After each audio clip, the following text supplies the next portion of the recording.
সন্তোষ Memorial প্রথম division league ক্রিকেটের পঞ্চম দিনে 3টি ম্যাচে ব্যক্তিগত এবং সর্বমোট রানের রেকর্ড 3টি স্টেডিয়ামে। এমবিবি মাঠে ব্যক্তিগতভাবে আদিত্য যাদব 122 বলে সংগ্রহ করলেন 204 রান। অপরদিকে 3টি মাঠে 6টি দলের মোট সংগ্রহ 1491 রান।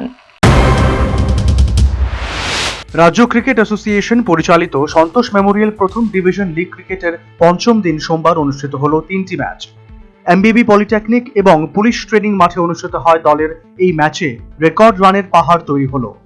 3টি ম্যাচ থেকে 6টি দলের সংগৃহীত রান 1491টি, যা অতীতের সমস্ত রেকর্ডকে ভেঙে দিল। তবে এর মধ্যে 652 রানের রেকর্ড হয়েছে এমবিবি স্টেডিয়ামে।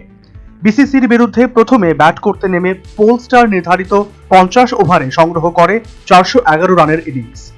দলের পক্ষে অধিনায়ক আদিত্য যাদব 20টি 4 এবং 11টি 6-এর দৌলতে 122 বলে অপরাজিত থাকে 204 রানে, যা এবারের মরশুমে ব্যক্তিগত রানের রেকর্ড। তাছাড়া আয়ুষ দেবনাথ 70 এবং সন্দীপ মিটেল করে 56 রান। জবাবে বিসিসি 8 উইকেটে 141 রান তুলতে সক্ষম হয়।